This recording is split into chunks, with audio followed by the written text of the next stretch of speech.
Nous nous intéressons donc ce matin à la prolifération des fake news sur le continent et particulièrement en Afrique de l'Ouest.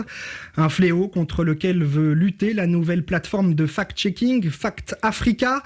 À Dakar, ses membres sont particulièrement attentifs au contenu généré à partir de l'intelligence artificielle. Correspondance de Juliette Dubois. En Afrique de l'Ouest et en particulier dans le Sahel, une thématique fait particulièrement l'objet de fausses informations et manipulations. 80-90% des fausses informations c'est basé sur la question sécuritaire. Malik Konaté est un journaliste malien à la tête de la nouvelle plateforme Fact Africa. On a l'habitude de voir des petites vidéos qui ont été générées par l'intelligence artificielle pour dire que tel groupe a attaqué tel groupe ou même l'armée a attaqué tel groupe. Démêler le vrai du faux devient de plus en plus compliqué avec des puissants outils d'intelligence artificielle en accès libre. Tout récemment, il y a une vidéo qui circulait de l'artiste Aya Nakamura. Les ressortissants des pays de l'AIS ont diffusé cette vidéo-là, disant que l'artiste a chanté pour Assimi, IB. À travers l'IA, l'intelligence artificielle, on peut générer la voix d'un artiste et on peut écrire le texte. Les fact-checkers manquent d'outils pour vérifier l'authenticité des contenus, par exemple des pastilles audio.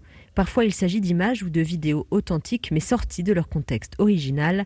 Rita Pascal est présidente de l'Association des blogueurs de Côte d'Ivoire. Il y a eu une arrestation tout récente d'un activiste politique qui avait fait état d'une situation qui était dans les prisons au niveau de la Côte d'Ivoire, qui disait que des prisonniers politiques étaient maltraités avec à l'appui des photos en fait qui sont sorties de leur contexte, qui n'étaient pas des photos de la prison en fait. Dans ces cas-là, des outils simples existent pour vérifier la provenance des images.